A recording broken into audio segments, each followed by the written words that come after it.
Hola, buenas tardes. ¿Me escuchan? Sí, Inge. Buenas, Inge. Bueno, Buenas bueno. tardes, Inge. Bueno, vamos a tener una clase teórica ahora para, para complementar lo que ya vienen viendo en la parte práctica que se refiere a diseño y verificación de canales dentro de lo que es el caso de flujo permanente y uniforme.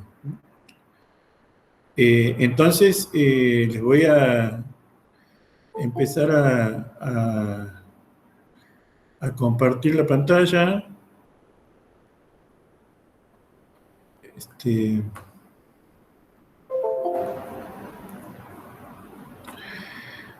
Un poquito como para ir empezando, a pesar de que algunos todavía están ingresando, bueno, los vamos a ir ingresando. Diseño y verificación de canales. Ustedes ya deben haber visto algunos ejemplos prácticos en donde directamente van y aplican los métodos. Aquí lo que les voy a dar es una conceptualización general de los criterios que vamos a aplicar tanto para el diseño como para la verificación. Para lo cual vamos a considerar los siguientes factores a tener en cuenta en el diseño y verificación. ¿Listo?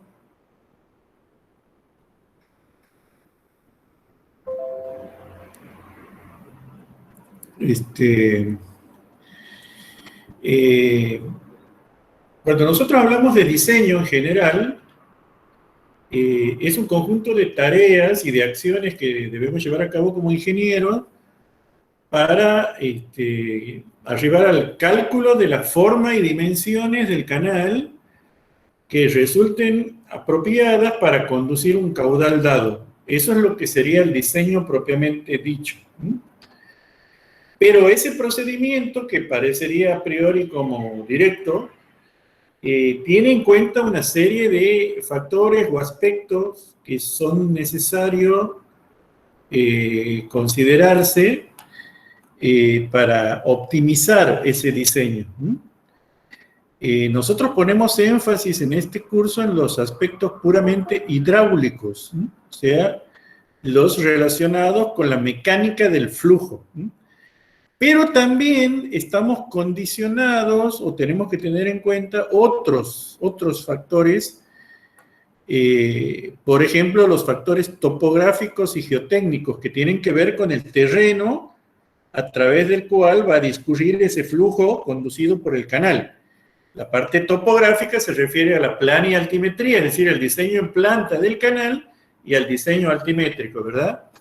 Mientras que la parte geotécnica tiene que ver con las características mecánicas de los materiales a través de los cuales vamos a practicar la excavación y la construcción del canal. O sea que este es un conjunto de aspectos muy importantes. El otro aspecto importantísimo es este que está aquí, que es ajeno a los factores hidráulicos, pero que tiene una incidencia fundamental en el diseño de canales, que tienen que ver con los aspectos económicos.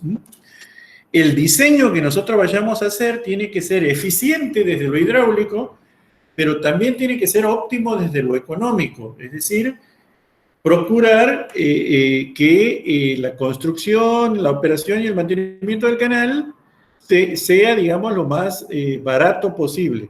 Esa es la finalidad o la función del diseño. Para lo cual tenemos que tener en cuenta los costos asociados a esos aspectos del canal, a la excavación, al revestimiento, en caso que los tenga, a la operación, a la logística constructiva, bueno, una serie de cuestiones. Y finalmente también tenemos que tener en cuenta aspectos constructivos y de mantenimientos. En la parte constructiva, bueno, la disponibilidad de materiales para poder construir el canal de la manera más eficiente posible, y el mantenimiento, es decir, cómo se lo va a mantener el canal operando en condiciones óptimas, porque como todo tipo de estructura, cuando comienza a operar, comienza a envejecer, ¿verdad? Se comienzan a deteriorar los materiales. En el caso de los canales puede haber problemas de sedimentación, puede haber problemas de erosión, puede haber problemas de deformaciones, bueno, una serie de cuestiones.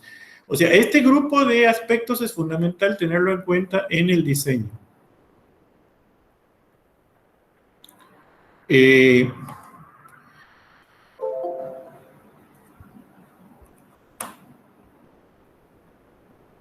Vamos a hacerlo entrar a los compañeros. Creo que están todos.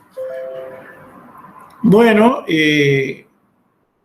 entonces esto es algo que no debemos perder de vista. Respecto a los tipos de canales con los que nos vamos a encontrar en la práctica, nos encontramos con un espectro de posibilidades, pero que se pueden agrupar en dos grandes conjuntos: los canales erosionables o los canales indeformables. Los canales erosionables son aquellos cuya geometría hidráulica puede variar a través del tiempo. Obviamente, canales excavados en tierra tienen la propiedad de que pueden sufrir procesos de erosión y o sedimentación, con lo cual la geometría inicial que uno le daría al canal puede modificarse a través del tiempo. Pero también existen canales revestidos con revestimientos de tipo flexibles. Actualmente se utilizan muchas tecnologías, como por ejemplo membranas geosintéticas, colchonetas de piedra embolsada, inclusive algunos tipos de bloques intertrabados o bloques articulados para revestir canales que tienen la posibilidad de sufrir deformaciones. Mientras que los canales indeformables comprenden todos aquellos en los cuales, una vez que se excaven y se le confiera una geometría, la misma permanecerá inalterada a través del tiempo. En ese grupo tenemos canales excavados en roca, ¿verdad? La roca es un material muy duro y es no erosionable, o canales revestidos con revestimientos rígidos, por ejemplo, revestidos en hormigón. Imagínense ustedes un canal como el canal Matriz, por ejemplo. Un revestimiento rígido, por ejemplo, de hormigón, hace que esa geometría permanezca inalterada a través del tiempo, es decir, son canales de geometría indeformable. Y finalmente también tenemos los canales del laboratorio, como los que tenemos nosotros en nuestro laboratorio, que son construidos algunos con metal, otros combinaciones de metal en el fondo y vidrio o algún material transparente sobre las paredes que permite visualizar el flujo, ¿verdad? Pero que también tienen la propiedad de que se mantienen indeformables a través del tiempo. Entonces, esta es una clasificación de los tipos de canales con los que nos vamos a encontrar desde la perspectiva del diseño y verificación.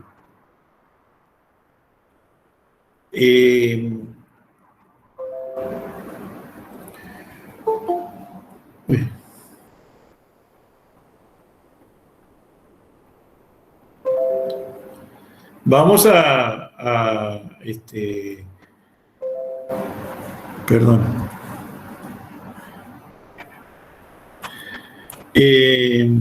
Vamos ahora a clasificar los problemas o las problemáticas que hacen al diseño y a la verificación. Empezando con la verificación, cuando nosotros decimos que vamos a verificar, se trata de, teniendo un canal que ya está construido, o bien un cauce natural, ¿verdad?, que ha sido construido por la naturaleza, tenemos que estimar el caudal que ese canal ya construido es capaz de conducir. O sea que en el primer caso la incógnita es el caudal y tenemos algunos datos. ¿Qué datos podemos tener? En ese caso, topografía, ¿verdad? Decimos planealtimetría, tipología de suelos y la forma del canal, porque podemos ir al campo y determinar la forma que tiene el canal que ya está construido, ¿verdad? Entonces ahí vamos a aplicar una serie de procedimientos que enseguida lo vemos en detalle que hacen a la verificación del canal, y como resultado de estos procedimientos vamos a tener como salida o como resultado el caudal y la velocidad expresados en función del tirante de flujo, o sea, la curva que se llama HQ, curva altura caudal. Mientras que en el caso del diseño propiamente dicho, o el dimensionamiento, en este caso, el caudal es un dato, o sea, para un caudal dado, es necesario calcular las dimensiones y formas que hay que darle al canal para que el mismo sea capaz de conducir ese caudal que tenemos como dato. Entonces, en este segundo caso, para el caso de diseño, tenemos como datos el caudal que queremos conducir por el canal, el tipo de suelo a través del cual vamos a hacer la conducción, la topografía, la forma del canal y el material del cual va a estar construido. Puede ser excavado en ese mismo tipo de suelo, ¿verdad? O puede ser revestido, ¿verdad? Entonces, a partir de estos datos aplicamos una serie de procedimientos de diseño y finalmente encontramos como resultado la forma y dimensiones del canal, ¿verdad? Bueno, eso puede implicar una serie de parámetros geométricos. Por ejemplo, una de las secciones que más usamos es la sección de tipo trapezial. Bueno, eso implica el ancho de fondo B, ¿verdad? La profundidad máxima de operación H, la inclinación de los taludes M y cualquier otro parámetro geométrico. Inclusive si usamos formas no convencionales como parabólicas, que vamos a ver al final, también, bueno, el resultado es la forma y dimensiones del canal. Eso sería el caso de diseño propiamente dicho, o dimensionamiento. ¿Hay alguien en espera? Bueno, a partir de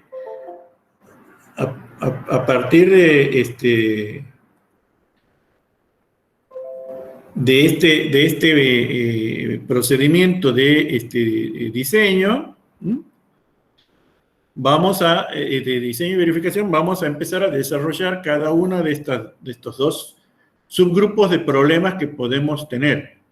Vamos a empezar con la verificación del canal. Para ello vamos a rememorar algo que hemos visto en varias oportunidades a lo largo de este capítulo, que tiene que ver con los elementos geométricos esenciales a considerar en una sección transversal genérica de un canal, de forma arbitraria, ¿verdad? Una sección transversal de forma arbitraria. Los elementos fundamentales son, obviamente, el tirante máximo de agua, o sea, la altura de agua desde el punto de mayor profundidad hasta la superficie libre que sería esta línea celeste, ¿verdad? Y el tirante determina todos los otros parámetros, ¿verdad? El área de la sección transversal, todo esto que está sombreado acá en celeste, el perímetro mojado P, el ancho superficial T. Estos son los elementos geométricos esenciales que vamos a considerar tanto en el diseño como en la verificación. Cuando vamos a verificar un canal o un cauce, por ejemplo, podemos tener un segmento de un arroyito que está seco, o un pedazo de canal, o un segmento, o un tramo de canal que está construido. Tenemos que ir al campo y poder caracterizar geométricamente ese segmento. Entonces, lo primero que podemos considerar es una vista planimétrica de lo que sería ese tramito de canal o de cauce. Vamos a suponer que el flujo va desde aquí de izquierda a derecha. El flujo va en este sentido. Entonces, lo que hacemos es planificar, ¿verdad? Un relevamiento topográfico, que esto ustedes ya saben cómo se hace y han visto en la materia correspondiente, ¿verdad? Para poder capturar los elementos esenciales que vamos a necesitar para la verificación. Entonces, lo que podemos hacer es una poligonal de apoyo, una poligonal principal, la podemos materializar en el terreno con mojones, ¿verdad? Y podemos después, bajando ya a lo que sería el cauce propiamente dicho, que es lo que suponemos que va a ser el cauce activo una vez que pueda o sea capaz de conducir un caudal de agua, hacer una poligonal de apoyo paralela a ese cauce y de ahí sacar perfiles transversales que serían estos segmentitos rojitos delimitados en los extremos por esos puntitos circulares.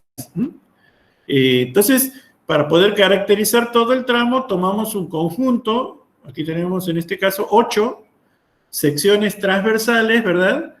Que nos van a definir la geometría hidráulica. Entonces tenemos la posibilidad de considerar todas esas secciones transversales que nos van a traer los equipos técnicos de topografía que hagan la tarea en campo, o lo podemos hacer nosotros mismos como hidráulicos, también sabemos topografía, ¿verdad? Y como resultado de todas esas secciones podemos adoptar una sección media,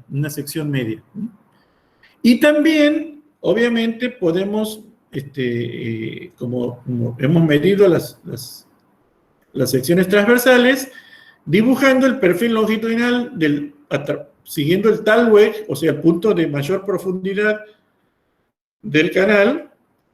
A partir de ese perfil longitudinal podemos calcular la pendiente media, ¿verdad? Ajustando ese perfil longitudinal a una recta, podemos calcular la pendiente media de todo este tramo, es decir, entre esta sección de aguas arriba y esta sección de aguas abajo. Entonces, una vez que tenemos la sección promediada, vamos a considerar algunas hipótesis del comportamiento que va a tener ese canal una vez que el mismo tenga agua, ¿verdad? Una vez que el mismo sea capaz de conducir una serie de caudales. La hipótesis esencial que vamos a considerar, es que si esta es la sección media, promediada, que define la geometría de este tramo de canal, bueno, la misma se puede segmentar a través de una serie de fajas o franjas verticales que están aquí delimitadas por estas dos líneas de trazo celestecito. Que obviamente cada una de estas franjas, cuando el canal esté lleno de agua, va a tener la forma de un trapecio, ¿verdad? Con excepción de las dos extremas laterales que van a tener la fórmula de un triángulo rectángulo. Pero cada una de estas fajas va a tener la forma de un trapecio. Y esas fajas pueden asimilarse a una serie de tubos de corriente. ¿Se acuerdan cuando veíamos la teoría de hidrocinemática? Tubos de corriente, en este caso van a ser tubos de sección trapecial, ¿verdad? Tubos de sección trapecial que son capaces de conducir individualmente cada uno de ellos un determinado caudal. Al parámetro que conduce ese caudal en hidráulica le llamamos conductancia, y lo simbolizamos con la letra K sub Q. ¿Cómo se calcula esa conductancia? Bueno, muy fácil, aplicando las fórmulas de resistencia al flujo. Por ejemplo, la fórmula de Manning, ¿verdad? Que nos dice que el coeficiente de Hc es 1 sobre n, donde n es el coeficiente de rugosidad de Manning. La velocidad media será 1 sobre n por el radio hidráulico a la 2/3 por la pendiente de los medios, y el caudal será el producto del área de la sección transversal por la velocidad. O sea que el caudal será 1 sobre n por a por r a la 2/3 por s a un medio.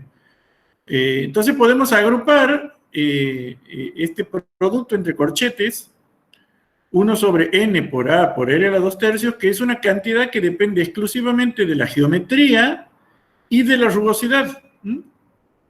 Y eso multiplicado por la raíz de la pendiente. A esto que está aquí entre corchete le llamamos conductancia y lo vamos a simbolizar con K sub Q. Entonces, de esta manera el caudal total que es capaz de conducir el canal se puede desagregar en una serie de caudales elementales que se conducen a través de cada uno de estos tubos de corriente.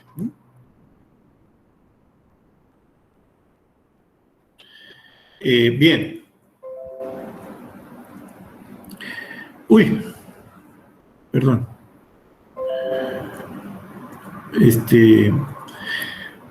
Entonces, lo que vamos a hacer a continuación para poder verificar el caudal que un canal es capaz, un canal preexistente es capaz de conducir, es empezar a, entre comillas, y en sentido figurado, a llenarlo imaginariamente de agua. A esa sección media que ya la hemos obtenido a través de un relevamiento topográfico, la vamos a empezar a llenar de agua. Entonces, desde el punto de máxima profundidad, desde este punto donde tengo aquí el cursor de aquí, empezamos a darle valores a H.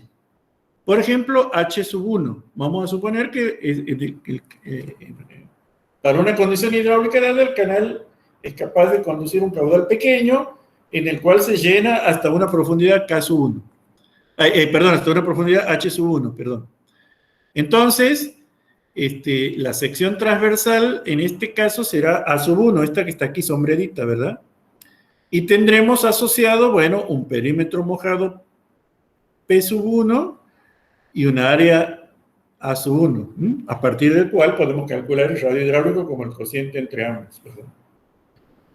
Lo mismo podemos suponer si hacemos crecer este valor de H y nos vamos de H1 a H2, ¿verdad? Si nos vamos de H1 a H2, tenemos ahora el área hidráulica será esta área sombreada que nos definirá una sección transversal de superficie A sub 2 y un perímetro mojado que va de aquí hasta aquí, P sub 2. Y así sucesivamente podemos ir haciendo crecer H hasta llegar al H en teoría máximo, que es este que está aquí marcado con esta flechita vertical roja, que sería el H máximo.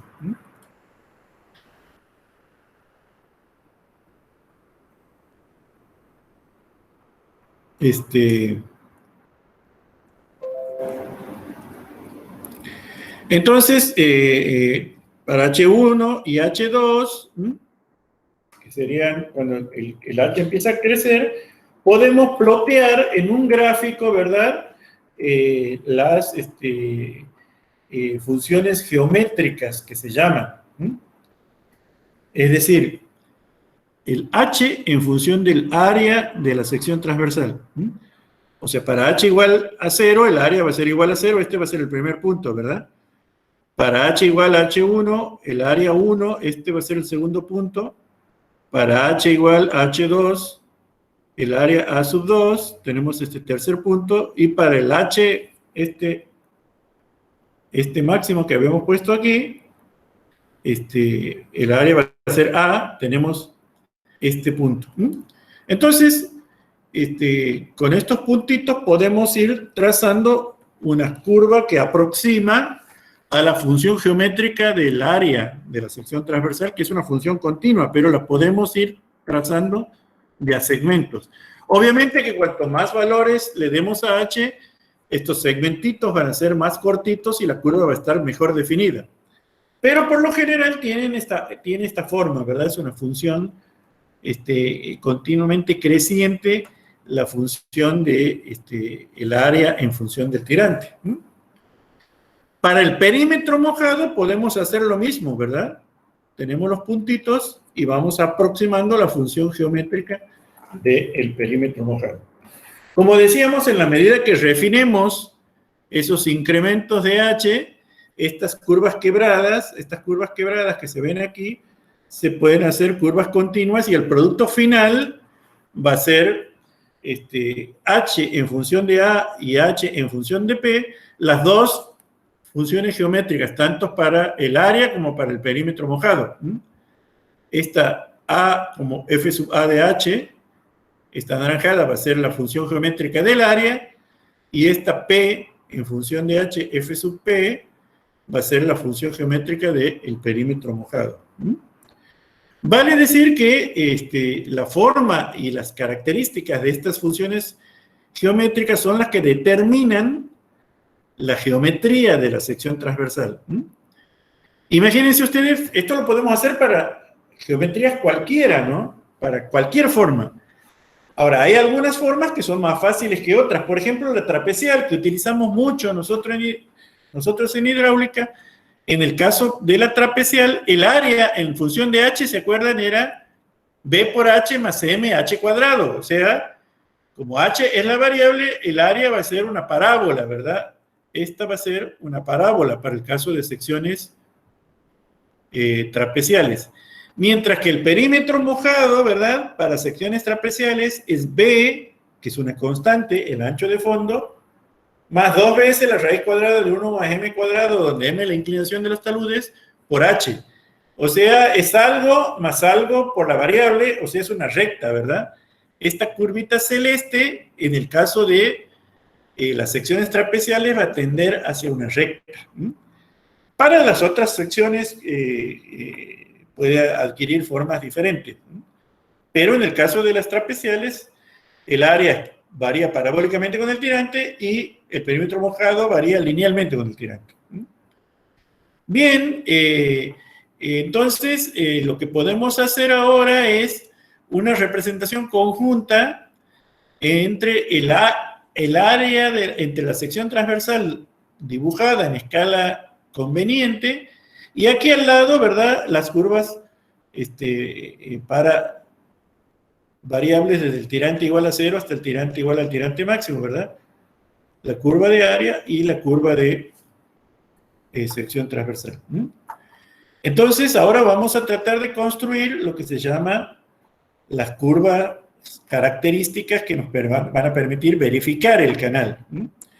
Para eso, de nuevo, recaemos en la fórmula de Manning, de nuevo, recaemos en la ecuación del caudal, por eso se las reitero para que ustedes las tengan muy presente, porque esas son las fórmulas fundamentales que vamos a usar. Entonces, teniendo en cuenta esta ecuación, puede observarse que para una rugosidad dada y una pendiente dada, el caudal va a resultar una función exclusiva del factor de sección, que a su vez depende de las funciones geométricas. El factor de sección es esto, a por r a la 2 tercios, o si ustedes quieren, a la 5 tercios por p a la menos 2 tercios. O sea que son funciones exclusivas de las funciones geométricas. Y en definitiva, del tirante h. Entonces, para poder organizar los cálculos, podemos hacerlo en una tablita. La podemos hacer a mano con calculadora a la tablita o la podemos hacer en el Excel, que es más fácil, más rápido y más prolijito, ¿verdad? Entonces, ponemos las funciones geométricas, el tirante, el ancho superficial, el ancho de fondo, el área, el perímetro mojado, el radio hidráulico y finalmente la velocidad y el caudal, que lo calculamos a ambos con la fórmula de Manning, velocidad y caudal. Entonces empezamos a hacer crecer el tirante como trabajamos en Excel, ¿verdad? Lo podemos hacer con la resolución que queramos. En este caso hemos tomado incrementos del tirante de 5 centímetros. Arranca en 0, 5 centímetros, 10 centímetros, 15, 20, 25 y así va subiendo el tirante, ¿verdad? Y vamos calculando las demás variables y finalmente calculamos la velocidad en metros sobre segundo con la fórmula de Manning y el caudal en metros cúbicos por segundo con la fórmula de Manning, o sea, la velocidad multiplicada por el área. O sea, esta columna es el producto de esta columna por esta columna. Entonces, una vez que tenemos definidos H, podemos plotear H versus Q, o sea, los valores de la primera columna versus los valores de la última columna, y obtenemos una serie de puntitos que nos permiten definir una curva bien suavecita que se llama curva HQ, por las variables que ploteamos en ordenadas y en abscisas respectivamente, o también llamamos relación altura caudal, curva de gastos, curva de descarga. Entonces ya tenemos todos los elementos para poder verificar cuál es el caudal máximo que puede conducir ese canal. No debemos perder de vista que tenemos que hacerlo cumplir una cierta condición respecto a la velocidad. Y es que la velocidad no supere una velocidad máxima, que ya vamos a ver enseguida de qué se trata.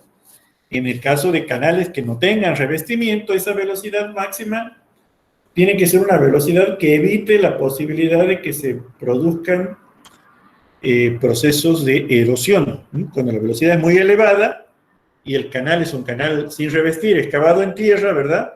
El flujo puede arrastrar partículas de suelo que hay en el fondo y comienza a producir erosión, es decir, un descenso del fondo del canal como consecuencia de la incorporación al flujo de partículas que está en el fondo. Esto se puede ver claramente cuando uno va a ver un canal sin revestir, que generalmente lo que ve es que el agua es turbia, ¿verdad? En algunos casos color así chocolatoso, y es porque está arrastrando las partículas más pequeñitas del fondo y poniéndolas en suspensión. Bueno, tenemos que tratar de evitar de que la velocidad supere una velocidad crítica que promueve la ocurrencia de esos procesos. Entonces, ¿cómo hacemos para eso? Esa velocidad máxima habitualmente se puede extraer de tablas experimentales donde nos dicen, en función del tipo de suelos, cuáles son los valores de velocidad máxima que podemos obtener. Lo vamos a tener como dato. Entonces, de la tablita anterior, de aquí de la tablita, sacamos una relación entre H y Q y otra relación entre H y B. O sea, la curva altura caudal, que sería esta azul, y la curva altura velocidad, que sería esta roja. Entonces, vamos a una tabla en función del tipo de suelo con el que nos hayamos encontrado para el canal que queremos verificar. Extraemos el valor de la velocidad máxima permisible y con ese dato entramos por acá, a este gráfico. Fijamos el valor de la velocidad máxima. Por ejemplo, en este caso, se trata de un tipo de suelo que no soporta más que 0,58 metros sobre segundos, ¿verdad? Entonces, entramos ahí con ese valor, intersectamos a la curva, desproyectamos sobre la curva altura caudal, bajamos y determinamos el valor del caudal máximo que se puede conducir para ese caso. Aquí estaríamos hablando más o menos de 2.10 metros cúbicos por segundo para este ejemplo en particular. Es decir, empezamos o entramos al gráfico con la velocidad máxima, intersectamos a la curva HB, vamos horizontalmente hacia la curva HQ y bajamos y leemos el valor de caudal máximo. De esta manera tenemos cumplimentado el procedimiento de verificar cuál es el caudal máximo que ese canal es capaz de conducir. Es un procedimiento sencillo que, como les digo, se puede hacer en una planillita, Excel, o se puede hacer a mano con una calculadora, en papel cuadriculado, confeccionar la tablita y confeccionar las curvas.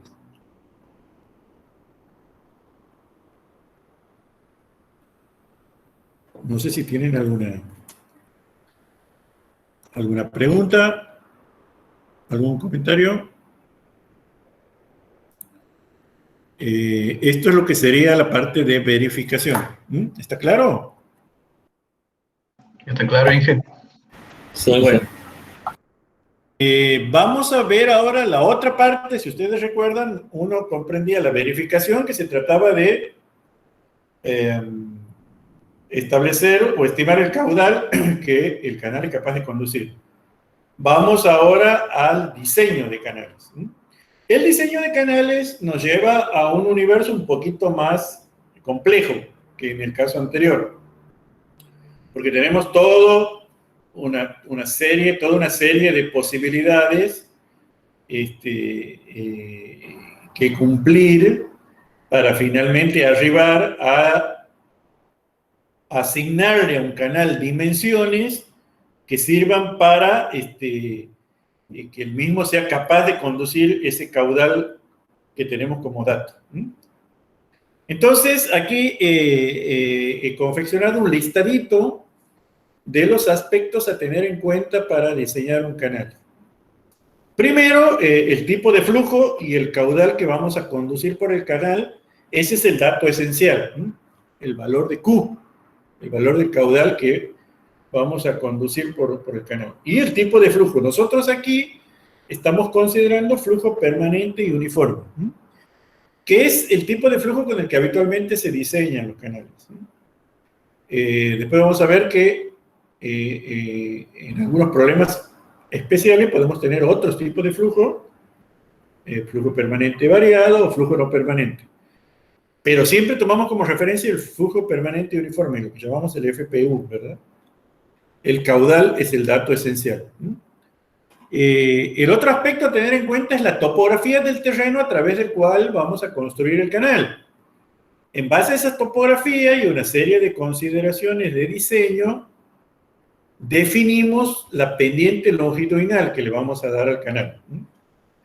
Generalmente este no es un único valor, el de la pendiente longitudinal, sino que esa pendiente longitudinal puede resultar de una serie de tanteos, digamos, por lo que el diseño de un canal no es una cosa, no es un procedimiento estrictamente vertical, sino muchas veces tiene lo que se llaman bucles de realimentación. Es decir, probar un diseño, comprobar algunas cosas, ajustar ese diseño, volver a comprobarla, si no nos satisface, volver a ajustarla y así sucesivamente hasta llegar a un valor de diseño óptimo, ¿no? Pero la topografía es la que condiciona fuertemente el hecho de adoptar una pendiente longitudinal. O sea, la pendiente siempre termina siendo un dato que la podamos variar después para hacer un análisis de sensibilidad y es potestad de nosotros los diseñadores, ¿no? Pero está condicionado por la topografía. El otro elemento que incide es la geotecnia, que como ya decíamos hace un rato, incide fundamentalmente en la selección de los taludes que le vamos a dar al canal. Porque este valor de M, que es la inclinación de los taludes, no puede ser arbitrario.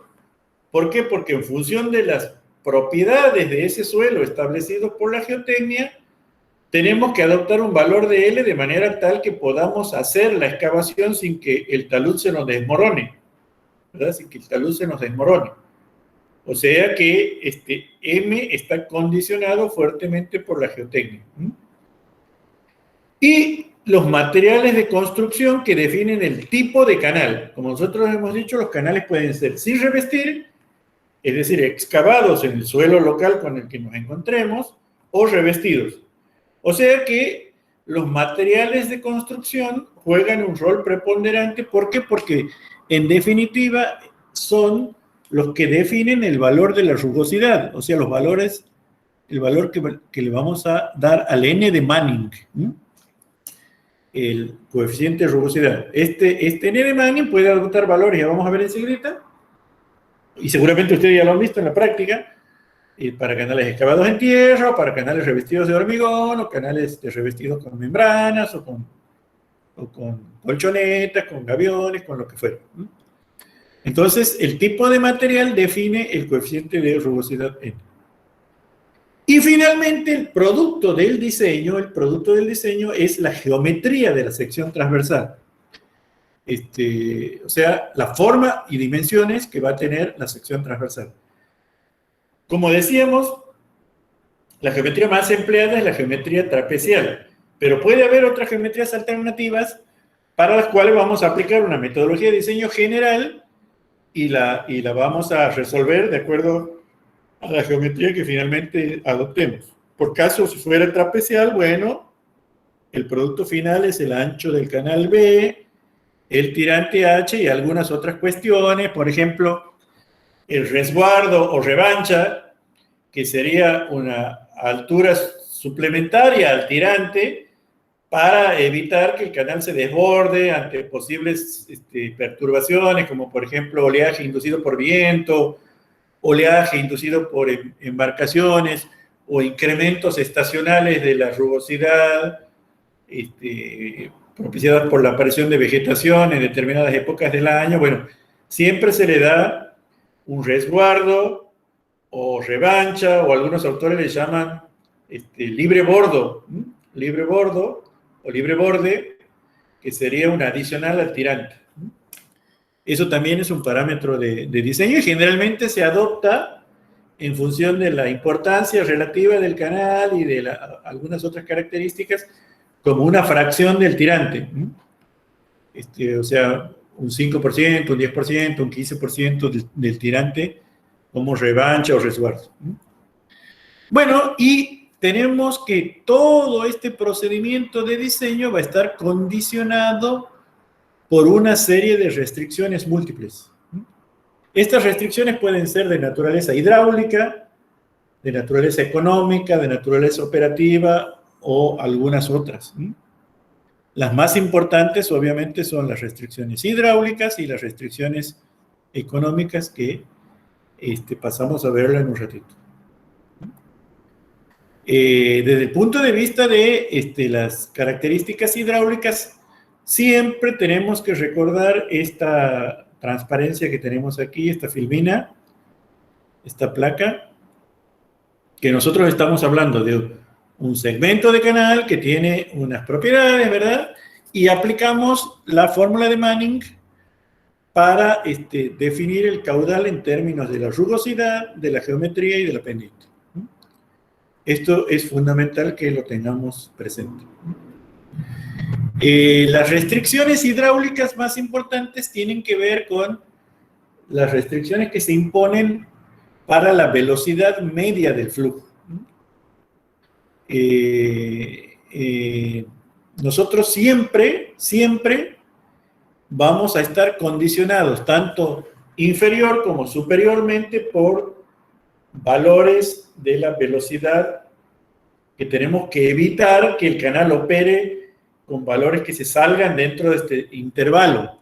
Este intervalo está definido por dos extremos, un valor de la velocidad v sub 1 y un valor de la velocidad v sub 2.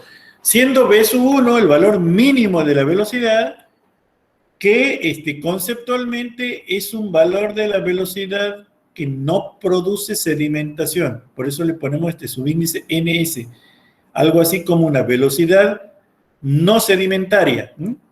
El valor mínimo de la velocidad que no genera sedimentación significativa de los sólidos transportados. Siempre alguito de sedimentación va a haber, porque los sólidos que transporta el flujo generalmente son de granulometría variada. Entonces, es probable, ¿verdad?, que alguna de las partículas más gruesas que transporta el flujo se sedimenten, o sea, las más pesadas, ¿verdad?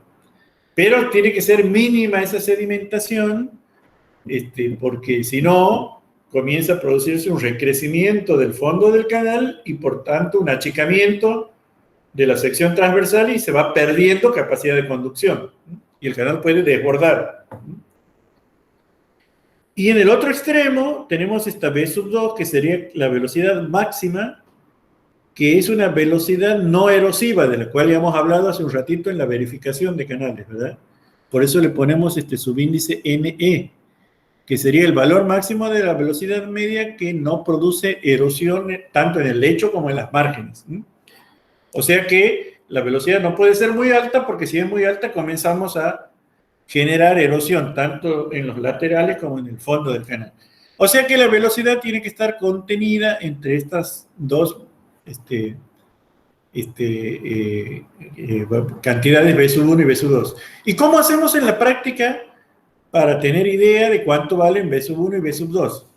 Bueno, primer punto, la experiencia del diseñador, ¿verdad?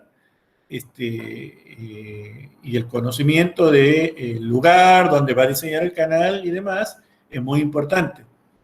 Pero siempre hay valores de referencia que están publicados en la literatura, ya sea en forma de tablas, o algunos autores proponen fórmulas empíricas que han sido desarrolladas para tal fin, para estimar estos valores de velocidad mínima no sedimentaria y velocidad máxima permisible no erosiva. Y la verificación de esa condición de que B esté entre B sub 1 y B sub 2 es una verificación que siempre debe realizarse para todas las condiciones bajo las cuales vayamos a diseñar un canal. Sobre todo es muy importante en canales sin revestimiento. Canales sin revestimiento. Pero también con revestimiento hay que hacer esa verificación. Bueno, la otra situación que siempre nos condiciona es la geometría de la sección transversal. Esta tablita ya la hemos visto y puede ser tan grande y puede contener la cantidad de filas que uno desee. Estas son las más usadas en cuanto a la geometría, ¿verdad? La rectangular, la trapecial, la triangular, la circular y la parabólica. Con la salvedad de que la rectangular y la triangular son casos particulares de la trapecial. Está la sección circular parcialmente llena, donde parte del flujo, o sea, no entra en presión el flujo, sino parte del flujo está expuesta a la acción de la presión atmosférica que tenemos aquí, ¿no? Y está esta sección parabólica, que es una de las secciones curvilíneas que se utilizan. Hay algunas que son semicircular, algunas semielípticas, otras de tipo logarítmica, otras de tipo ovoidal, otras de tipo ojival. Bueno, hay una serie de secciones curvilíneas de las cuales la parabólica es una de las más empleadas. Y aquí tenemos las propiedades fundamentales geométricas de cada una de ellas. Esto no es hidráulica, esto es geometría, es calcular el área de cada una de estas figuras y las longitudes de los perímetros mojados, y a partir de ahí el radio hidráulico y el ancho de boca T, o el ancho superficial, o el ancho de tope T. Algunos autores le llaman espejo de agua, sobre todo autores de origen mexicano le llaman espejo de agua a lo que sería el ancho T, ancho de tope. Bueno, tablitas como estas se pueden encontrar en todos los libros de hidráulica con modificaciones en cuanto a la incorporación o no de otros tipos de secciones. Por ejemplo, el libro de Chow le agrega a estas la sección rectangular con bordecitos redondeados, con esquinas redondeadas, o también le agrega la sección tolva, que es una sección trapecial con el fondo parabólico o con el fondo conformado por un segmento de círculo. Bueno, cualquiera de ellas se pueden agregar. Como decimos, nosotros la que más utilizamos es la trapecial, que la esquematizamos aquí para refrescar. Los parámetros esenciales son el ancho, el tirante, la inclinación de los taludes, y a partir de ello se calculan todas las propiedades geométricas que aparecen en esta tablita, las que están aquí en esta línea, ¿verdad? El área B por H más MH cuadrado, perímetro mojado, B más 2H por 1 más M cuadrado, o sea, por la raíz cuadrada de eso. El radio hidráulico es el cociente de estos dos, y el ancho superficial es el ancho de fondo más estos dos laterales, digamos que son 2M por H. En todos los cálculos hidráulicos que hacemos para flujo permanente y uniforme en canales, aplicamos la fórmula de Manning para calcular el caudal.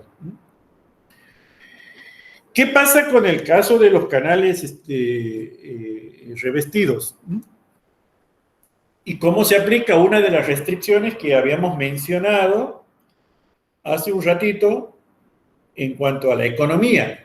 Aquí tenemos una fotografía de un segmento de un canal revestido. Fíjense ustedes que estos son losas de hormigón, ¿verdad? Sobre los taludes y también sobre el fondo. Aquí están las juntas de construcción. De manera tal que si hacemos un perfil transversal, tenemos esta sección, la podemos ampliar un poquitito. Aquí la tenemos ampliada para que veamos mejor. Y a los elementos geométricos vinculados con la hidráulica, serían el tirante, el ancho de fondo, el ancho superficial y el resguardo, digamos la altura excedente para prevenir desbordes, le vamos a agregar algunos elementos constructivos. Fundamentalmente los de mayor importancia son los espesores de las losas de fondo, E sub F, y de las losas laterales, E sub T, las que tenemos sobre los taludes. ¿Por qué? Porque esos son los que definen las cantidades de hormigón que vamos a tener que aplicar en el revestimiento y por lo tanto tienen muchísima incidencia en el costo. A eso se suma el costo de excavación, ¿verdad? El costo de excavación es un costo que se calcula como movimiento de suelo y es un prisma de sección trapecial, ¿verdad? Que la altura de ese trapecio es la altura del agua más la altura del resguardo, porque todo eso tenemos que excavar, ¿verdad? Bueno, esto nos lleva ¿a qué? A que cuando vayamos a calcular, tenemos por un lado el cálculo hidráulico, pero por otro lado vamos a tener una condicionante económica, es decir, qué valor óptimo de costos vamos a tener para conducir ese caudal, ¿verdad? Hay muchísimos elementos que inciden en los costos, ¿no? Lo del revestimiento propiamente dicho, generalmente hay una membrana que se coloca donde se asienta las losas, ¿verdad? Hay unos anclajes para sujetar esta membrana, bueno, hay drenes, hay una serie de elementos. Todos esos elementos entran en una función de costos en términos de las dimensiones fundamentales que son B y H. B y H son los que condicionan las dimensiones fundamentales. ¿Por qué? Porque la otra es T, ¿verdad? Pero T depende de B y depende de la inclinación de los taludes. Y la otra es el H total, que es el H más R, pero hemos dicho que este R generalmente se adopta como un porcentaje de H. O sea que B y H son los elementos fundamentales que definen el costo. Entonces lo que podemos hacer es empezar a aplicar una serie de diseños alternativos, muchos diseños posibles y calcular el costo final de cada uno de esos diseños. Esos diseños van a estar determinados por la relación B sobre H que se llama razón de aspecto del canal. Entonces, como vamos a ir calculando los costos, podemos para cada diseño ir graficando los costos expresados en una unidad monetaria, ¿verdad? Puede ser en pesos, en dólares, en bitcoins, en cualquier unidad monetaria que vayamos a aplicar, ¿verdad? Y vamos a tener generalmente una curvita de este tipo, que tiende a mostrar una concavidad, y esa concavidad tiende a exhibir un valor mínimo, un valor mínimo que si lo desproyectamos aquí tenemos este cuadradito que sería el valor óptimo de B sobre H asociado al mínimo costo. Ese sería el diseño deseable, Lo que hacemos con ese diseño es después volver a reverificarlo desde el punto de vista hidráulico y ver si se cumplen las restricciones impuestas por la hidráulica y por las condiciones de operación y mantenimiento del canal. Si no se cumplen, empezamos a buscar algunos diseños vecinos que son cercanos al mínimo hasta que nos quedemos con alguno, ¿verdad?, que finalmente cumpla con esas condiciones. Como pueden observar, el diseño en definitiva está muy condicionado por la función económica, Y es bastante laborioso hacer esto en forma manual. Por lo tanto, se han presentado criterios metodológicos para procurar llevar a cabo esos diseños mediante un tratamiento analítico previo que me permita apuntar de entrada a este diseño óptimo.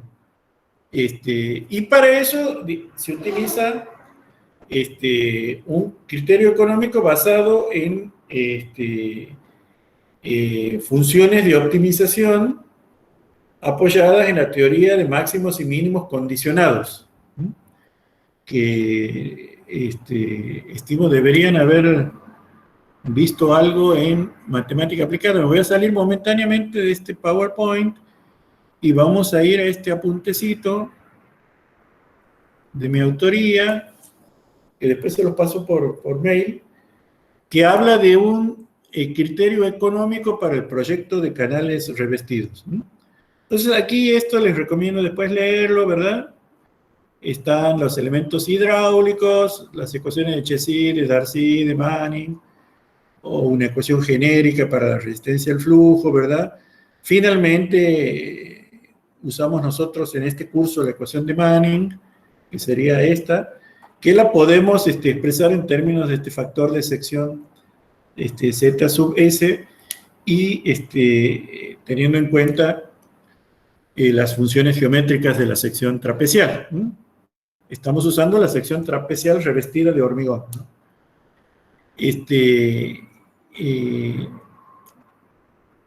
Lo que podemos hacer es recordar, ¿verdad?, la sección hidráulica más conveniente, que era aquella sección que minimizaba el perímetro mojado. ¿Por qué? Porque es más eficiente hidráulicamente cuando el perímetro mojado es un mínimo, porque ahí en el perímetro mojado es donde tenemos la fricción, ¿verdad? Entonces, si la minimizamos, bueno, aquí hay unas ecuaciones transformadas para expresar todo en términos del factor de sección. La sección hidráulica óptima, ¿se acuerda que derivábamos una ecuación que nos daba que era aquella para el cual el radio hidráulico era la mitad del tirante? Y en ese caso, bueno, tenemos que el factor de forma o la razón de aspecto B sobre H adquiere este valor y H termina adquiriendo este valor. Pero muchas veces no es fácil o no es esa la sección más económica. Por lo tanto, tenemos que empezar a introducir relaciones económicas. ¿Cómo calculamos esas relaciones económicas? Calculando directamente los costos de los materiales, ¿verdad? El costo del material de fondo, que va a ser el costo volumétrico por unidad de longitud del material de fondo, va a ser el producto de U sub F, ¿verdad?, que es el costo unitario de los materiales constitutivos del fondo, por B sub F, que es el volumen de materiales de fondo, ¿verdad? El espesor por el ancho, el espesor de fondo por el ancho de fondo, más la suma de los espesores de los taludes por la longitud de los taludes, multiplicado por la longitud, ¿verdad? Bueno, etcétera. Lo procesamos algebraicamente y nos queda que el costo de fondo se puede expresar como una función lineal del ancho de fondo, donde alfa F y beta F son parámetros que tienen en cuenta los espesores del fondo, los espesores del fondo. Con respecto a los taludes, hacemos un razonamiento similar y calculamos el costo de los taludes, que sería esto que está aquí, donde alfa sub t es un parámetro que tiene en cuenta el espesor que le vamos a dar a los taludes. El costo total sería la suma del costo de fondo más el costo de los taludes, que sería esta función. O sea, como vemos en esta función, alfa F, alfa T son parámetros que tienen que ver con los espesores, y los parámetros hidráulicos que intervienen son B y H. O sea que la función de costos, en definitiva, también se termina siendo una función phi sub c de B y H cuando ya tenemos fijados los espesores y los costos unitarios de los materiales.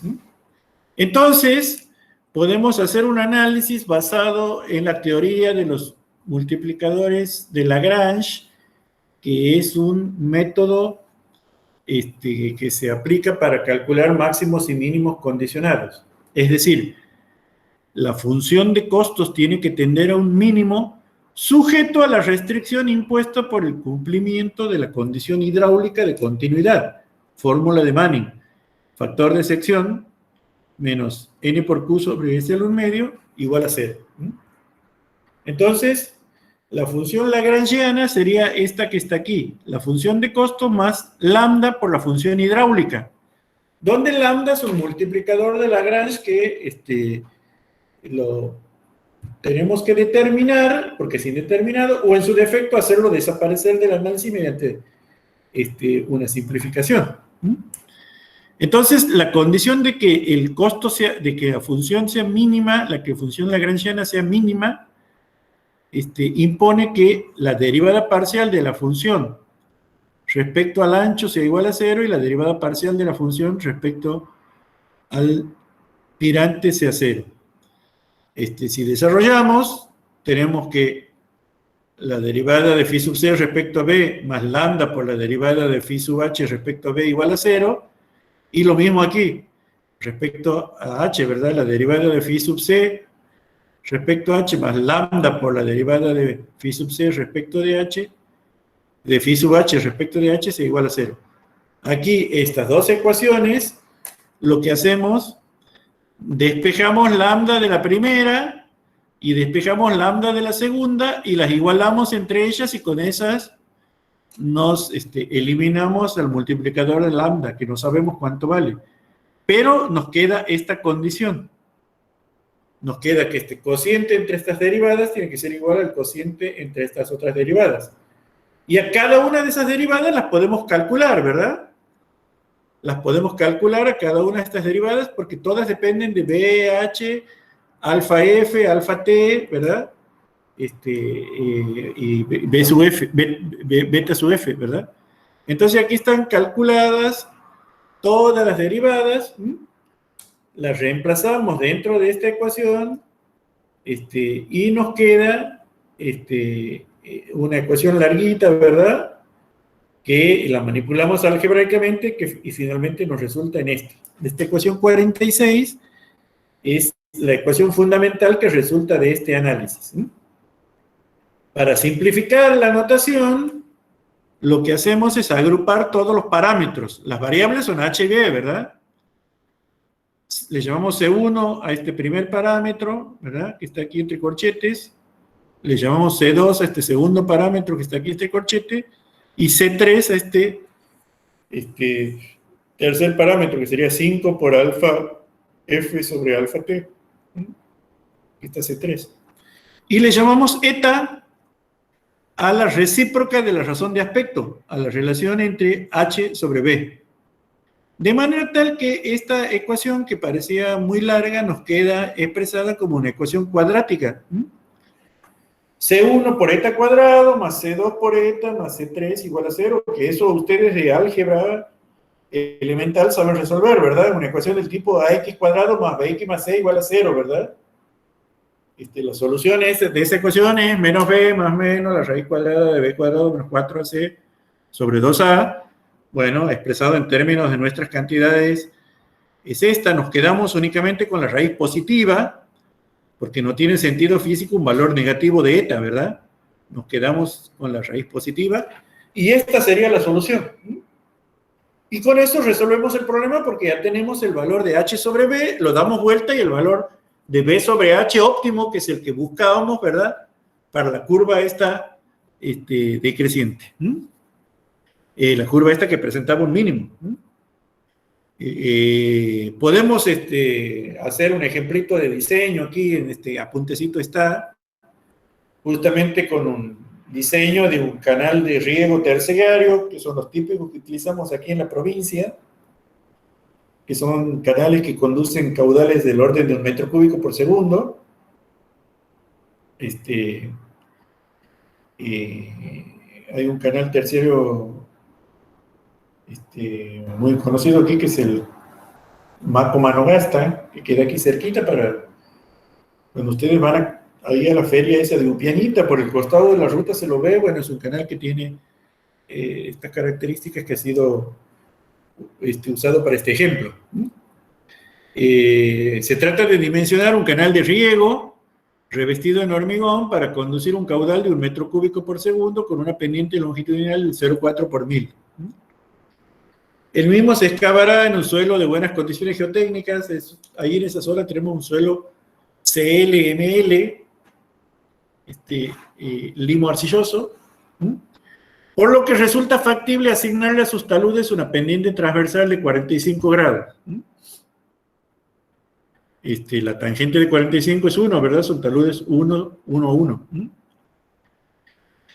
A su vez, el estudio económico preliminar ha determinado un valor de, bueno, está desactualizado, ¿no? O sea, pero podemos suponer que estos son dólares, $3 por metro cuadrado para el costo de los materiales del fondo, $5 por metro cuadrado para los materiales de los taludes, ¿no? Puede ser cualquier valor, ¿no? Entonces, la solución, vamos a la solución. Los datos serían el caudal, la pendiente, el N de Manning y la inclinación de los taludes, Q, S, N y M. El costo de los materiales de fondo 3, el costo de los materiales de taludes 5. Entonces hacemos el cálculo aplicando las fórmulas, NQ sobre S al medio, que sería el factor de sección, sería 0,7 metros a la 8 tercios, y la relación de costos es alfa F sobre alfa T, o sea, 3/5, nos da 0,6. A su vez, el factor de taludes, K sub M, que sería 1 más M, o la raíz cuadrada de 1 más M cuadrado, ¿verdad? En este caso, M cuadrado es 1, 1 más 1 es 2, la raíz de 2 es 1,41. Y a partir de ahí se pueden determinar los coeficientes C1, C2 y C3 que teníamos aquí, ¿verdad? C1, C2 y C3. Son estos que están aquí, se resuelve la ecuación cuadrática, se obtiene eta igual a 0,448 y se lo da vuelta, o sea, B sobre H igual a 2,23. Las dimensiones finales se obtienen a partir de las relaciones geométricas.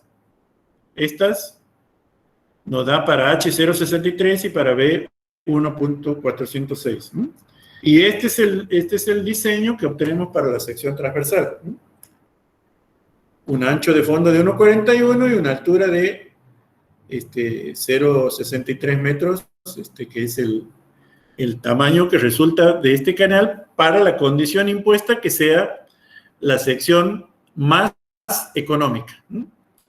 Este apuntecito yo les voy a pasar, es un método económico simplificado. Hay métodos económicos un poquito más sofisticados. Este es lo más básico que se puede usar, ¿no? Que está basado en investigaciones de un señor que se llamaba Trout, que está publicado en un artículo de la revista de hidráulica de la Sociedad Americana de Ingenieros Civiles, y que yo hice una adaptación, digamos, con la nomenclatura nuestra y poniéndole valores de uso habitual en nuestra zona. Pero bueno, les paso este apuntecito para que lo tengan para las prácticas. Retomamos la presentación. Y para comentarles que todos estos cálculos de canales se pueden gestionar utilizando programitas de software que están disponibles en Internet. Algunos son gratuitos, otros hay que pagar por ellos, pero se pueden bajar los gratuitos para empezar a experimentar, ¿no? Hay un programita que se llama H-Canales. A mí no me gusta mucho, pero bueno, está muy difundido. Y tiene un poco esta interfaz, una planillita así, donde uno pone los datos, el programa hace los cálculos y entrega los resultados. Como les digo, uno lo puede hacer a los cálculos con un programita de ese tipo, o hacer su propia planillita Excel usando las ecuaciones que acabamos de ver aquí, ¿no? O sea, eso es lo recomendable, ¿no? O hacer una planillita o hacer una hojita con MATCAD y también hacer un cálculo. Y así como hay aplicaciones para PC, también hay aplicaciones móviles, ¿no? para celulares, ¿no? Como esta que está aquí, o estas, ¿no? Que se llama Hydro 1, de un autor de tipo español, que tiene una versión gratuita y una versión paga, ¿no? Como obviamente ustedes siempre son prisioneros del celular, puede ser útil un programita de este tipo, tenerlo como aplicativo en el celular, ¿verdad? Uno le da los datos y después el programita les da los resultados y les hace un informecito. Este es otro más sencillo.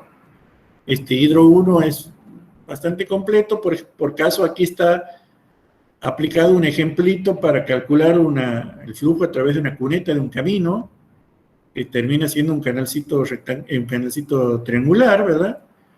O también, bueno, este es otro programita que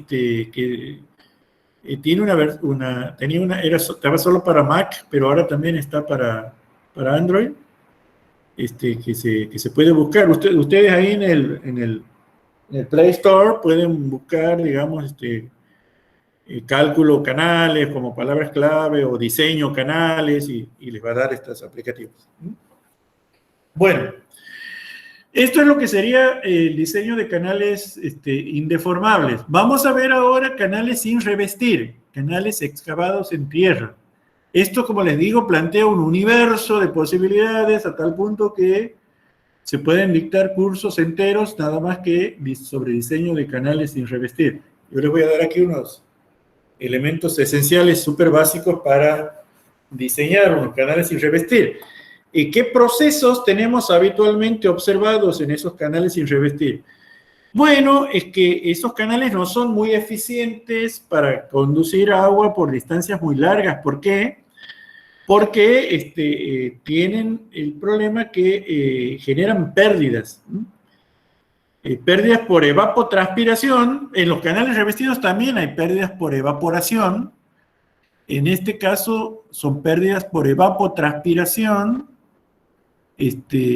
¿Por qué? Porque a las pérdidas por evaporación se suman las pérdidas del consumo que le puede incorporar la vegetación que tenemos en las márgenes del canal. O sea, las raíces de estos árboles consumen agua y la toman del canal también, o sea, a través de la evapotranspiración.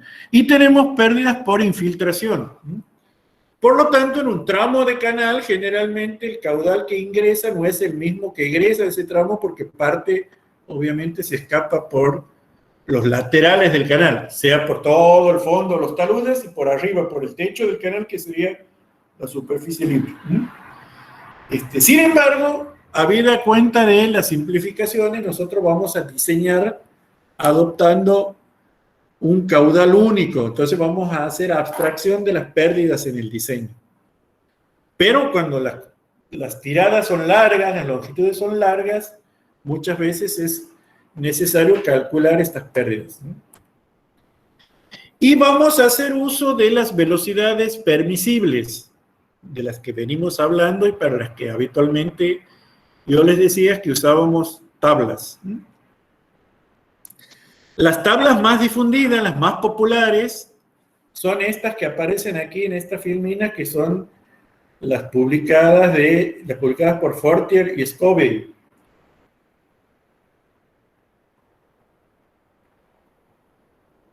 Y que han sido publicadas inicialmente en los Estados Unidos, pero son difundidas mundialmente.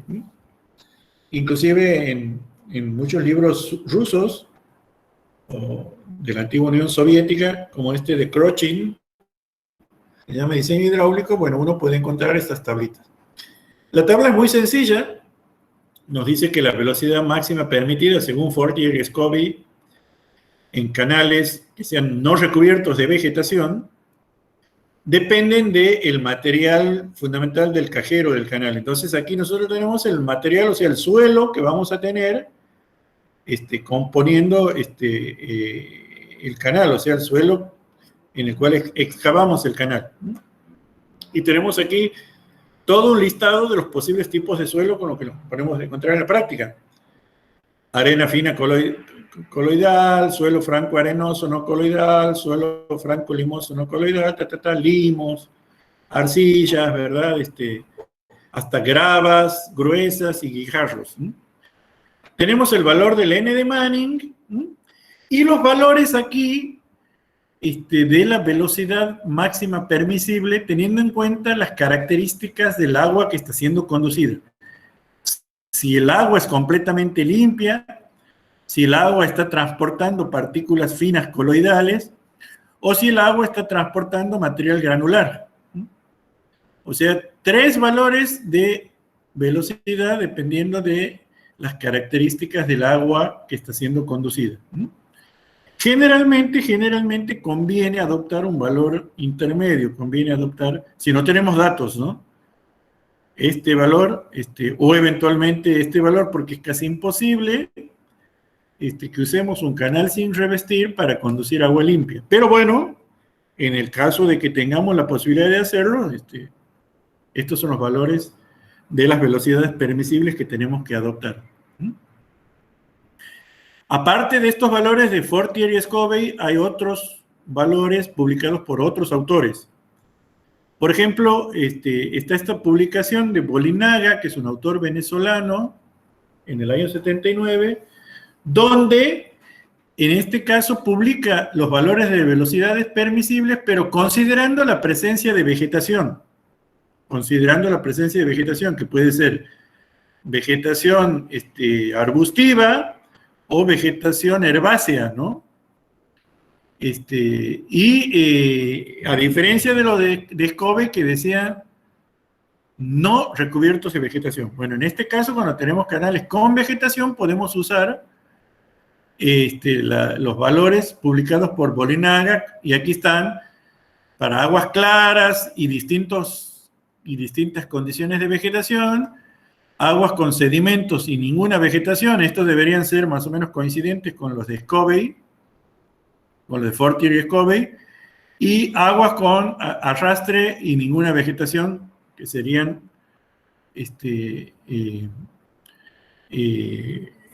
más o menos coincidentes con estas dos últimas columnas de Scobey.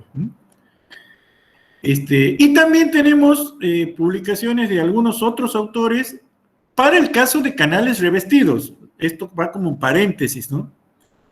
Pueden ser canales revestidos con enrocado, como en este caso, o con mampostería de piedra, como en este caso, o canales, fíjense, aquí tenemos canales con enrocado, con mampostería de piedra o de hormigón, y están los valores permisibles. Y aquí están, digamos, los valores, los rangos de los valores típicos de Fortier y Scobey, que lo acabamos de ver en las tablas anteriores. O sea que tenemos una serie de elementos de ayuda a través de estas tablas para poder tomar como dato el valor de la velocidad permisible, la velocidad máxima permisible. Bien, entonces, ¿cómo diseñamos un canal con este método de la velocidad permisible? Bueno, lo ordenamos al diseño con una serie de pasos. En primer lugar, los datos. Los datos siempre son el caudal a conducir Q, la naturaleza de los contornos del canal que nos define el coeficiente de rugosidad de Manning N, el tipo de pendiente, que nos define S, el tipo de suelo de la excavación que nos define el valor de M, que sería la inclinación de los taludes. Eso pasan a ser los datos. Entonces, empecemos con el procedimiento. El primer punto es adoptar para la velocidad media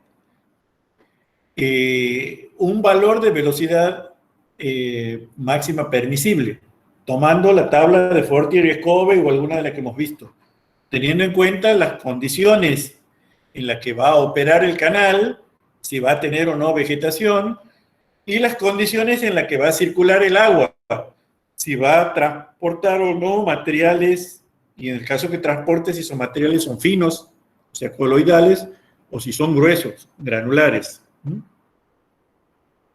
En función de eso, seleccionamos de alguna de estas tablas que hemos visto aquí, seleccionamos, el valor de la velocidad máxima permisible. Y le asignamos a la velocidad media con la que vamos a diseñar el canal ese valor de velocidad máxima permisible. Como segundo paso, aplicamos la fórmula de Manning Y de esa fórmula despejamos el radio hidráulico, es decir, a partir de la fórmula de Manning, B, que ya la hemos adoptado, igual a 1 sobre n es un dato que ya lo teníamos, el radio hidráulico no lo conocemos, la pendiente, el 1/2, la pendiente es otro dato que teníamos, por lo tanto despejamos el radio hidráulico de esta ecuación, que va a ser n por b sobre s al 1/2, todo elevado a la 3/2. Y ya tenemos el valor del radio hidráulico. Entonces, ya tenemos la velocidad y el radio hidráulico. ¿Qué nos falta? El perímetro mojado. Y el perímetro mojado lo obtenemos de la ecuación de continuidad, ¿verdad? La ecuación de continuidad nos dice que el caudal debe ser igual al producto del área por la velocidad, y el área es el producto del perímetro mojado por el radio hidráulico, por definición, ¿verdad? Entonces, el perímetro mojado va a ser el caudal sobre el producto de la velocidad media por el radio hidráulico.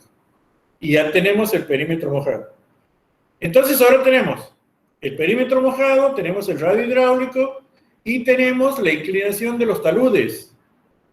Entonces, a partir de ahí tenemos que hacer el cálculo inverso. Tenemos que calcular ahora el ancho de fondo y el tirante, si la sección fuera trapezial. Si la sección fuera de otra forma, bueno, utilizaríamos las ecuaciones de geometría extractadas de la tabla que les he mencionado anteriormente de las propiedades geométricas en función de la geometría de la sección transversal. Entonces, en función de P, R y M, para un canal trapezial, vamos a calcular B y H. Entonces, esto implica resolver una ecuación de segundo grado. ¿Por qué? Porque tenemos que A es igual a B por H más MH cuadrado, ¿verdad? A su vez, P es igual a B más 2 veces 1 más M cuadrado a la 1/2 por H. A esto le podemos llamar A sub M, a todo esto, ya que P va a ser igual a B más A sub M por H, donde A sub M es 2 por 1 más M cuadrado, raíz cuadrada de eso.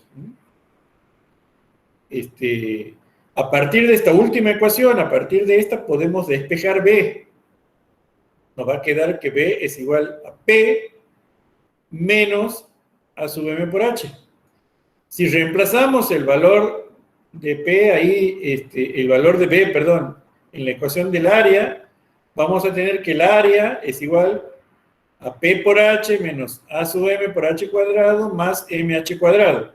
O bien reordenando, vamos a tener M menos A sub M por H cuadrado más P por H menos A igual a 0. Esta es una ecuación de segundo grado en H, ¿verdad?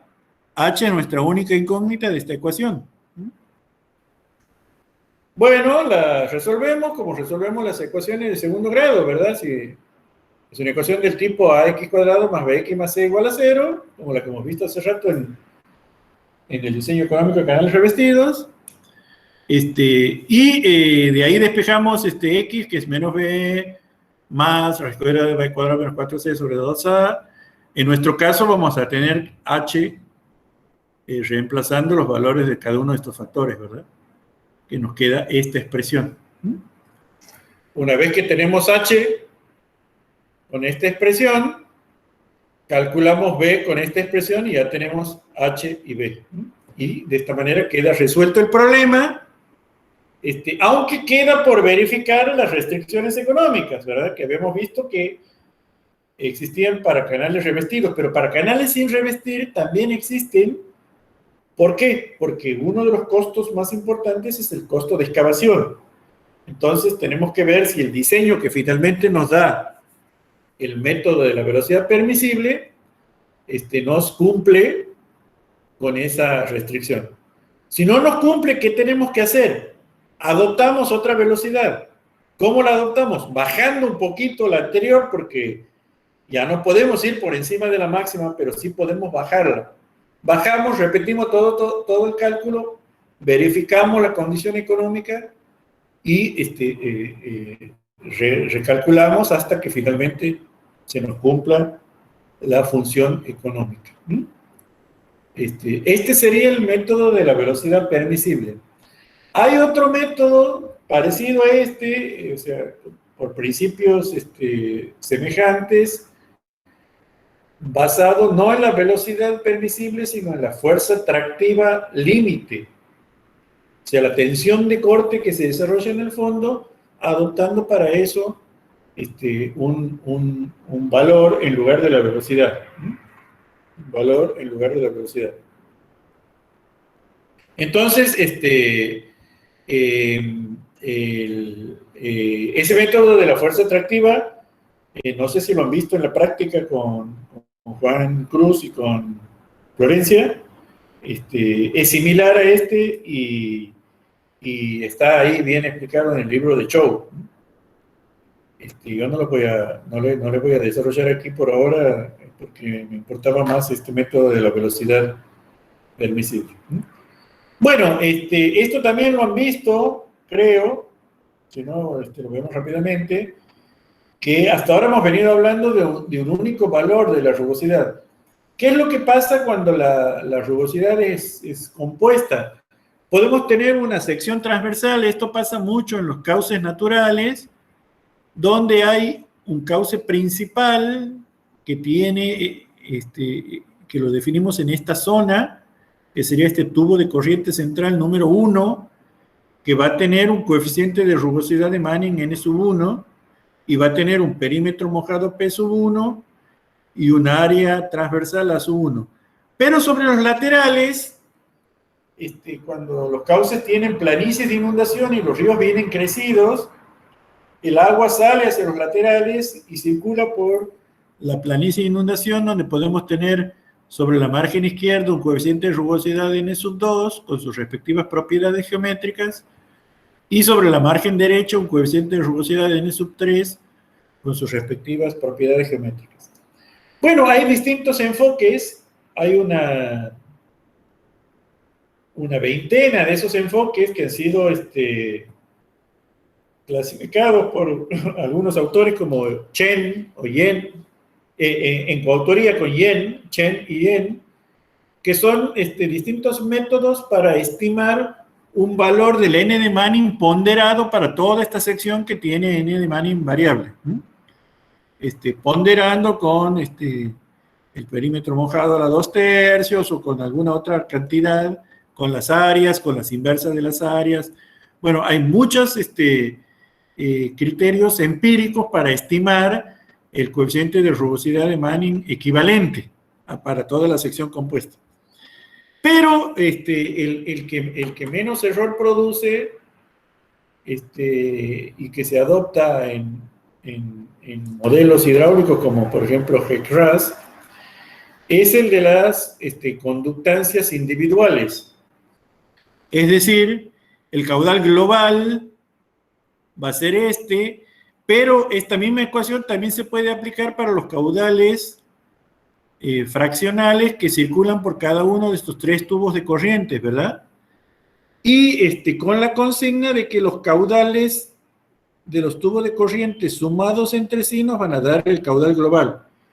Como la conductancia se puede calcular para cada uno de los tubos de corriente en términos de la rugosidad, fíjense, la conductancia K sub Q se puede calcular para el área A sub 1, para el área sub 2 y para el área sub 3. Bueno, el caudal global termina siendo expresado a través de esta relación fundamental. La suma de las 3 conductancias por la pendiente al medio, obviamente adoptando la hipótesis de que la pendiente longitudinal es la misma para cada uno de los tubos de corriente. Con esta expresión uno puede calcular, ¿verdad?, el caudal que circula en una sección de rugosidad compuesta. O bien aplicando alguna de las fórmulas estas aproximadas de Yen o de Einstein o alguna de esas, que seguramente la deben haber visto en la práctica. Bien, ¿qué pasa cuando tenemos el problema? Nos queda un rato. ¿Qué pasa cuando tenemos el problema de dimensionar un canal de geometría no tradicional? Por ejemplo, un canal de sección transversal parabólico. Bueno, en este caso les voy a también enviar otro apunte de mi autoría, donde están los lineamientos para diseñar canales de sección parabólica. La única diferencia con el diseño de canales de sección trapezial es en los cálculos geométricos, ¿no? O sea que ya no pasa a ser tan importante la cuestión hidráulica, cuyos lineamientos esenciales los acabamos de ver. Pero sí es necesario refinar un poquito el análisis geométrico. El análisis geométrico, bueno, implica revisar un poquito las ecuaciones para el área, para el perímetro mojado y por ende para el radio hidráulico, ¿no? Entonces aquí tenemos un apuntecito donde les muestro cómo se construye, por ejemplo, un canal de sección parabólica. Primero se lo excava con maquinaria adecuada, ¿verdad? Se perfila la sección. Se perfila la sección con un dispositivo que es una estructura donde está definida la sección y termina mediante un sistema de cangilones de perfilar la sección hacia la geometría trapezial.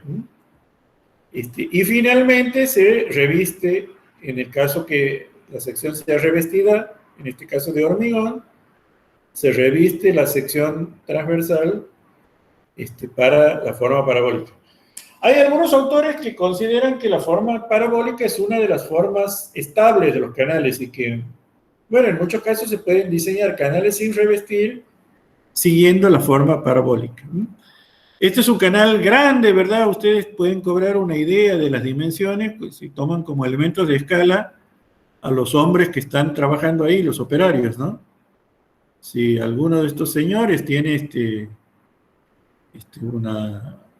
es en Pakistán, ¿no? Es una altura de 1,70 m como promedio, podríamos decir. Bueno, fíjense que es un canal de unos 6 metros de profundidad y unos 30 o 20 metros de ancho, ¿no? Es un canal grande, ¿no? Bueno,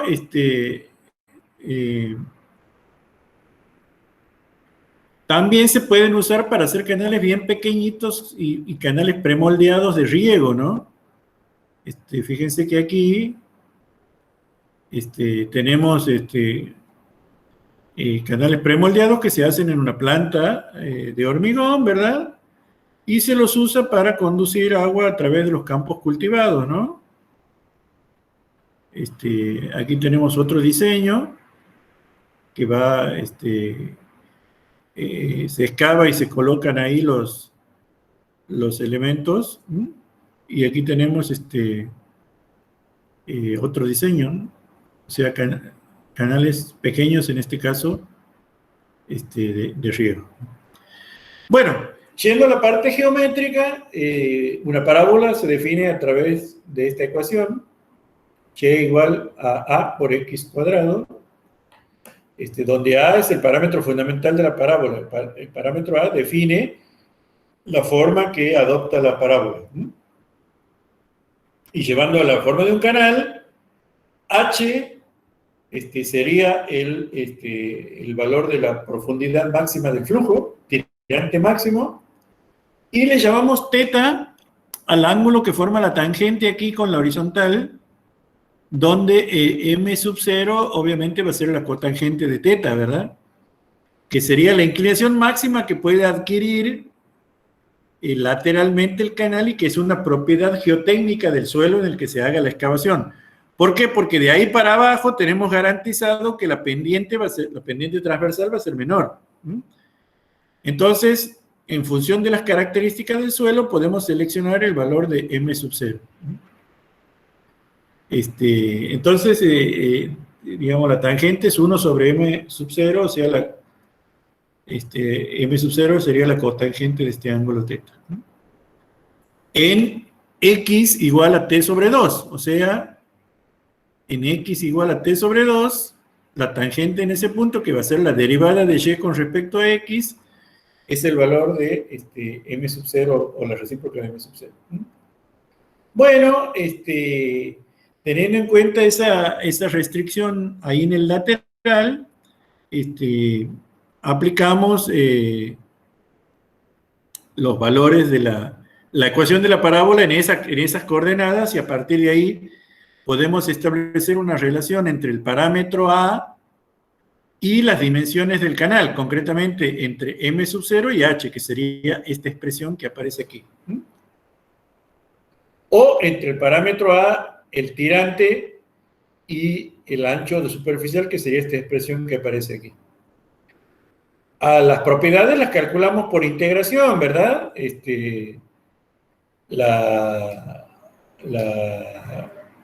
La mitad del área,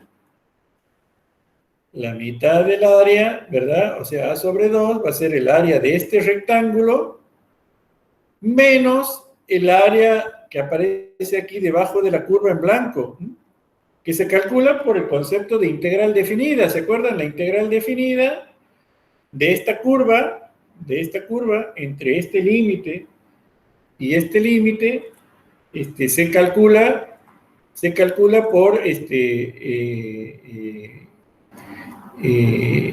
esta manera, ¿verdad? El área de este rectángulo va a ser T por H sobre 2, menos la integral entre 0 y T sobre 2 de la función de la parábola, que es A por X cuadrado diferencial de X. Y nos queda esta expresión. Si resolvemos la integral, nos queda que el área es 2/3 de T por H. O bien, 8/3 de M sub 0 por H cuadrado, teniendo en cuenta que T es 4M0 por H. Para el perímetro mojado también aplicamos el concepto de la longitud de una curva, ¿se acuerdan? La longitud de una curva, que eso lo han visto en análisis 1. 2 veces la integral entre 0 y T sobre 2 de la raíz cuadrada de 1 más la derivada de y respecto de X elevado al cuadrado. Reemplazamos el valor de la derivada de la parábola, que es 2A por X, ¿verdad? La parábola es A por X cuadrado, la derivada de eso es 2A por X. Elevamos al cuadrado, resolvemos la integral. Como es una integral medio fea, la podemos resolver por un cambio de variable, ¿verdad? Llamándole xi a 2A por X. Bueno, tenemos esta integral y la resolvemos. Podemos ir a una tablita o resolverla por partes, como ustedes quieran. Es un problema matemático ya. Le puede dar uno a algún amigo menor que esté cursando análisis 1 como problema, que se lo haga. Resolvemos la integral, nos queda esta expresión, ¿verdad? Y a esa le llamamos, es una función de M0 exclusivamente, multiplicada, ¿verdad? Por H. La función de M0 multiplicada por H. Entonces, a partir de ahí, expresamos el perímetro mojado en función de esa función phi sub P de M sub 0, y el radio hidráulico a partir de esta expresión, donde tenemos una función para el área y una función para el perímetro mojado, ambas adimensionales, que multiplican al tirante.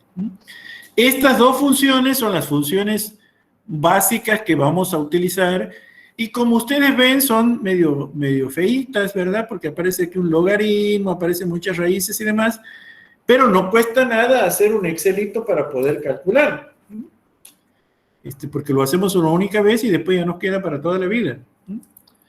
Entonces, phi sub P es esta expresión, y phi sub A es esta expresión.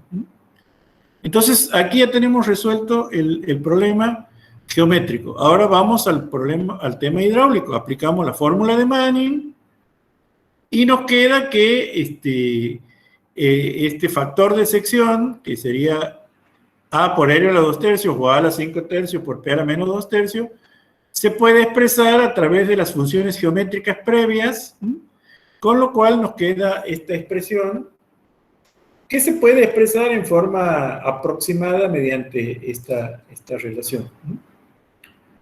Entonces, la fórmula de Manning para el canal parabólico se termina escribiendo de esta manera, donde esta función phi sub q es exclusivamente de M sub 0. Y a partir de ahí se puede despejar el tirante expresado de esta manera.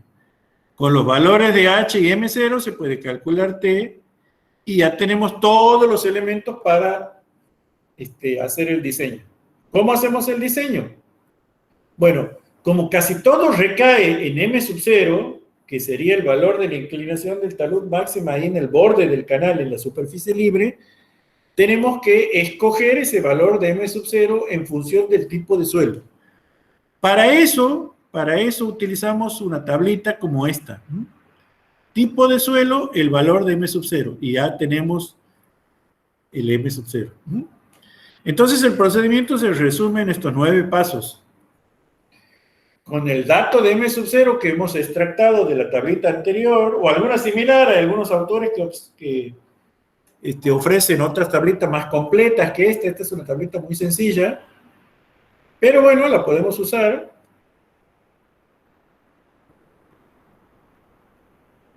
Con ese valor de M0 calculamos la función I de M0. A partir de la función I de M0 se calculan las funciones phi sub A, phi sub P y phi sub Q. Una vez que tenemos calculadas estas 3 funciones, calculamos el tirante con esta expresión. Una vez que tenemos calculado el tirante, calculamos el ancho superficial con esta expresión.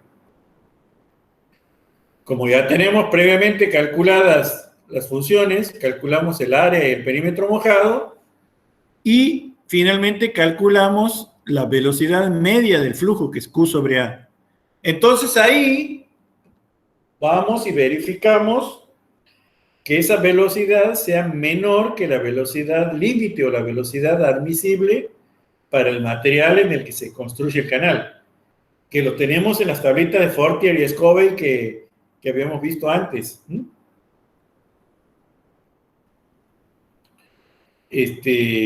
Una vez que hemos verificado la velocidad, obviamente si la velocidad no nos da, bueno, volvemos a intentar con un valor algo inferior de M0 y volvemos a repetir todo el cálculo.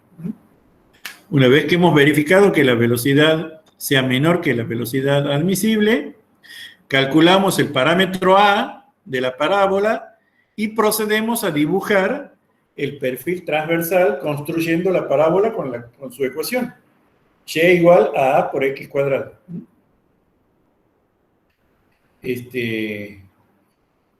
Vamos a ver un ejemplito muy rápidamente. Queda un poquito de tiempo. Se desea calcular la profundidad máxima, el ancho superficial y el factor de forma de un canal excavado en un suelo arcilloso compacto para conducir un caudal de 1 metro cúbico por segundo con una pendiente longitudinal del 1 por 1000. El coeficiente de rugosidad de Manning es 0.035. Bueno, los datos son el caudal, la pendiente, el coeficiente de Manning y el valor de M0 que lo sacamos en función del suelo, ¿verdad? Nos dice una arcilla compacta, nos dice que vale, aquí está, 1,5.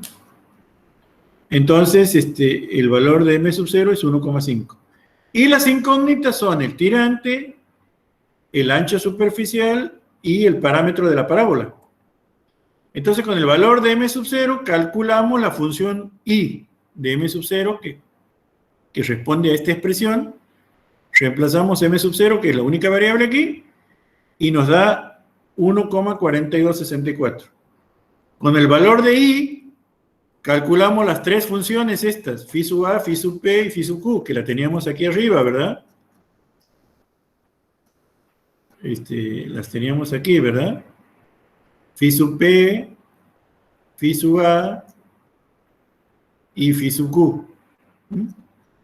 Entonces, calculamos esas 3 funciones y nos dan phi sub A igual a 4, phi sub P igual a 6,41, phi sub Q 2,91. Y a partir de los datos calculamos el tirante que nos da 70 centímetros y calculamos el ancho T que nos da 4,17 y calculamos los parámetros restantes. La velocidad va a ser igual a 0,52, la cual es menor a la velocidad permisible, que para este tipo de material, la arcilla compacta, era 1,14 de acuerdo al criterio de Fortier y Scoville. Finalmente, calculamos el factor de forma de la parábola A, que es 4h sobre t cuadrado, nos da 0,16. Con eso se puede graficar la sección transversal del canal y se concluye el diseño. Como les digo, esto se puede hacer muy fácil a través de una hojita de cálculo Excel. Aquí está esa hojita, ¿verdad? Es muy sencilla, se ponen aquí los datos, están aquí en negro, los valores calculados están aquí en azul, y aquí están los valores con los cuales se arma la parábola. Y se la grafica aquí al ladito, es una pantallita, esta es una captura de pantalla de la hojita Excel. Aquí está explicado qué se pone en cada celda y cómo se va calculando. Es muy sencillo, esta hojita se hace en media horita y a uno ya la tiene hecha para calcular las secciones parabólicas. Bueno, aquí podemos ver dos ventanas, una ampliación de esta zona, donde están los datos y están calculadas aquí las funciones, ¿verdad? Fíjense, aquí está marcado esta celda y aquí está la ecuación que se utiliza para calcular cada una de las funciones. Y aquí están los datos con los que se construyen las coordenadas de la sección transversal, y aquí hay una captura de pantalla de la sección transversal del canal. Bueno, esto es como se encara el diseño de un canal de perfil no convencional, como es parabólico. Casi toda la literatura está desarrollada para canales trapeciales. Yo les quería mostrar cómo se hace en un canal de geometría no convencional, como puede ser parabólico. Se puede hacer algo similar para una semielipse o para funciones potenciales, es decir, parábolas no cuadráticas, sino de parábolas cúbicas, o sea, funciones potenciales con exponentes no necesariamente enteros, ¿verdad? También se puede hacer. Bueno, este procedimiento se puede replicar. El único inconveniente, entre comillas, es el tema de cálculo de las funciones geométricas, que generalmente son integrales feas, pero bueno, como tenemos el MATCAD o el MATLAB, se pueden resolver esas integrales en forma numérica, así que no representa una mayor dificultad si nos toca en suerte algún día diseñar un canal de una sección no convencional. Hay algunos autores, como por ejemplo este autor, Batanka, de origen iraní, que ha publicado algunos articulitos con ecuaciones aproximadas para poder aplicar un enfoque alternativo, ¿no? Son ecuaciones aproximadas para resolver las integrales a partir de parámetros adimensionales que están indicados aquí, un parámetro pi sub h, un pi sub q, que son equivalentes a las funciones esas phi sub p, phi sub a y phi sub q que habíamos visto antes, ¿no? Y después aplica un método aproximado de convergencia asintótica para relacionar entre sí los parámetros y poder hacer un cálculo directo. Bueno, se puede hacer también una tablita Excel, y aquí está el procedimiento de diseño recomendado por Bacanta, donde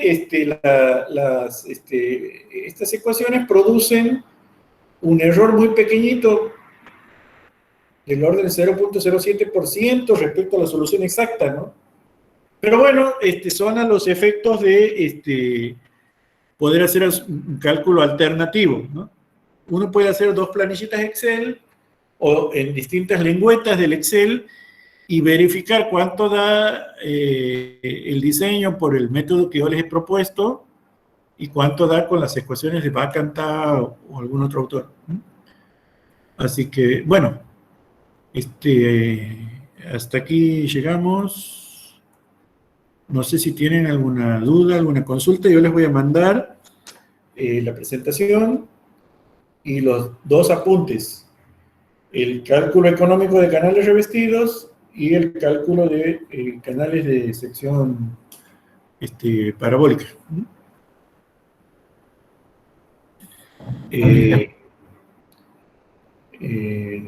¿Alguna consulta?